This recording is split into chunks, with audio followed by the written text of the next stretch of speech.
Praise the Lord. Bless ba tayo ngayon son? Sayo rin tayo kung saan taknaa karon ngayon son. Amen ba? So, diya ta karon sa bahin sa ato na paghatag. Hingan din sa Act chapter 20 verse 35 o Acts. I have showed you all things, how that so laboring ye ought to support the weak, and to remember the words of the Lord Jesus, how he said, it is more blessed to give than to receive. Yun pa, sa lain nga hubad, and everything that I did, I showed you that by this kind of hard work, we must help the weak. Remembering the words the Lord Jesus himself said, it is more blessed to give than to receive. So, nagyapon yun pa, si Apostol Pablo, no, nagpa-hinumdum o ipahinumduman niya ang tanan nga mga ang kinabuhi sa mga katawan, no? Nga ang iyang kinabuhi usa ka ehemplo, no? Sa iyang pagtrabaho dili lang para sa kaugalingon kundi sa paghatag sa uban. So labi na sa mga nagmaluyahon, so nanginahanglan gitumbok yun niya igsoon ang pulong ni Jesus nga mas dako ang panalangin sa paghatag kay sa pagdawat. No? Maghulahan dahil kung ato na isabton bagayo kini itong paghatag, mo rin ay nagapahulahan nato. Amen ba? No? Sa atong kasagaran nato nga nagatunan is una ang pagkuha, di ba? No? Ulahi ang pagdawat. No, pero sige tudlo sa itong Ginoong Diyos, so, una na yung paghatag, no, ay ang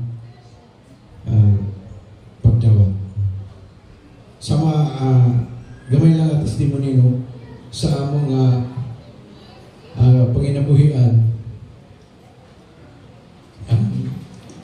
sugad nga nibiya mi sa akong trabaho. Ako sa security guard sa Dashboard nga panahon na 32 years din nagservisyo ko as a security guard. Nasa dihang ni hunong mi niundang mi o kanang panerbisyo. Wala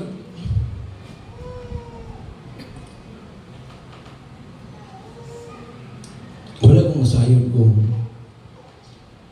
kung saan dagin sa akong panginabuhi. No.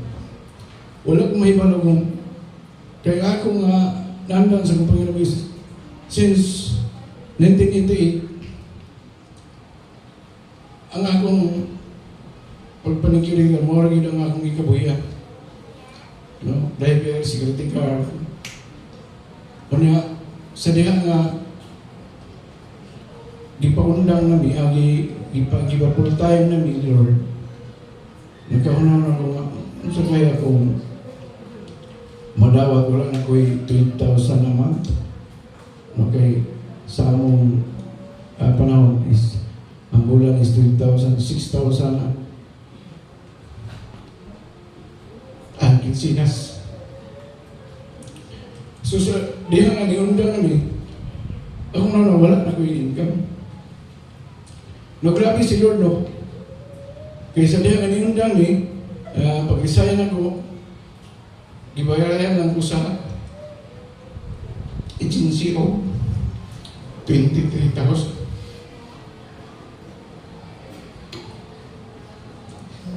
Sorry kayo. Ibayaran ko 23,000. So, nag-una-una may Jenny, sa kay buhaton. So, nag-loan mi sa Pico, kaya napamendo namin, nagpadugang mi o gidugangan na mo para makapalit mi o kung sa'yo ang ginagawa. So, wala lang kung nagsayo, kay gusto sa Ginoo patuon ko sa kagayan papaliton og multicab. No? Multicab sa akong igagaw. Ang ibaligya sa ako 40,000. So nagdugang ni unya sinatugan-tuwa mi kabalo ba nga unsa kanay gamitan ani nasakyan. Nga sa sige mi ampo nga Lord, tagay yung pamagi kay wala na may kakuhan. O niya, iparesign po si Jenny sa iyong trabaho as a manager sa Shell.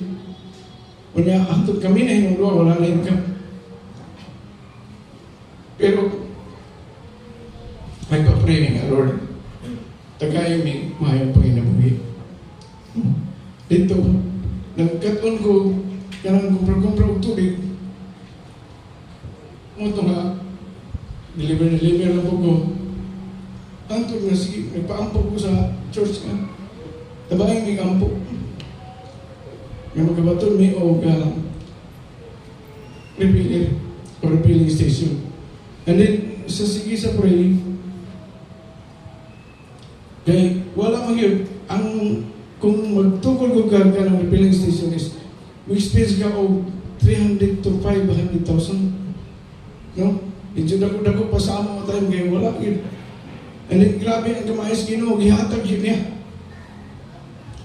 Tubag sa mga pag-ampok. Last year,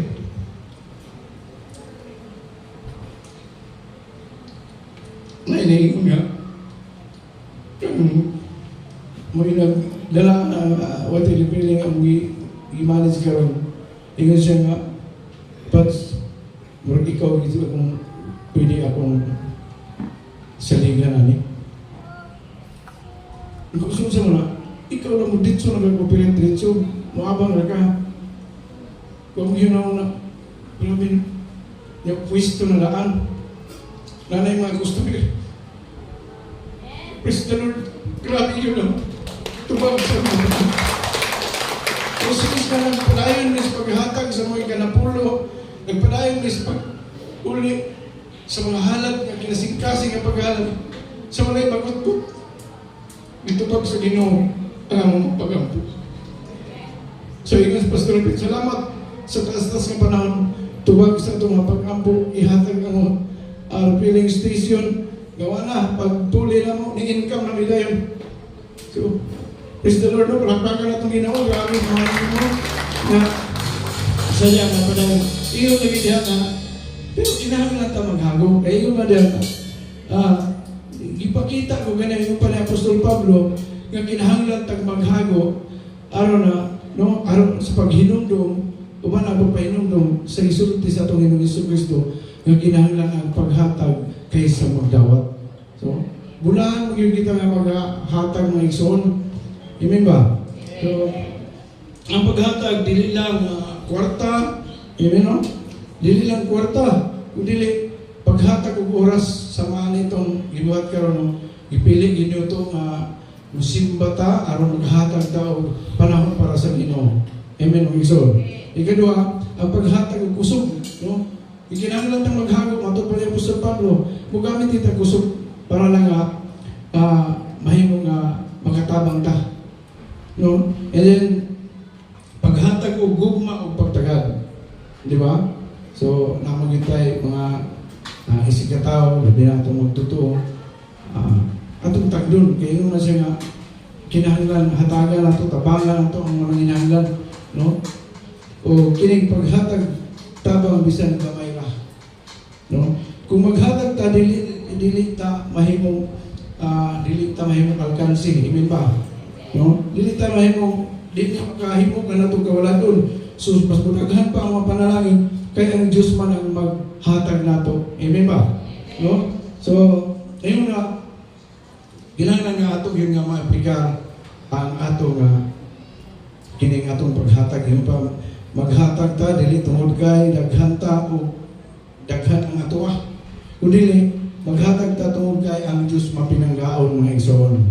No? O maghatag ta, magkaton ta o mutanaw sa mga nanginahanglan, dili lang sa atong kaugalingon. Di ba? Kaya kung maghunaw na sa itong kaugalingon lang, hatagan ko ta sa Ginoo kanang igo ra po nimo. Dili na kagahatag sa aban. So, last, maghatag ta malipayon, dili pinagos. Amen ba? Handang na matas paghatag. Matutas mga pag-ampo. Balay ko ng balaan na Diyos, din taklas kay tuhon, ang kang gidayon, ipasalamatan. Tuwid kay padayon ka nakiguban ka na mo. Salamat Lord sa mga grasyang panalangin na maghihatag. Ug sa panahon, nga niya kami aron magkulik sa among magkanapulo. Ug ubang pangsugyot sa mga kasing-kasing na pagkapaghatag. Lord, panalangin niyo ang imong mga anak na kanya karon Lord. Ikaw o Diyos na magabalik sa ilahang mga pinipinong mga grasyang panalangin. Sumali sa ilang ihatag sa kadagaya o sa mga aspeto sa ilang paghatag ikaw Lord ang magabalik ngunit sa kadagaya o Diyos. Naglaho sa mga ikaw mga panalangin sa tanan ng mga mag-uuma, sa mga pananong o sa mga kahayupan na ilang yatiman. I-bless sa Lord ng mga negosyante, ikaw Lord ang maghatag sa kadagaya sa ilang mga limansya. I-bless sa mga estudyante Lord, sa mga trabahante, I pray na sila magmulang pusong kanunay sa ilang mga pagtuon. Naglangan mo kung ikaw nagabataling mo. Sindihin ang tanang mga pagpunta. Nang tanang na matibol, magamit lamang para sa inyo. In Jesus' name, Amen.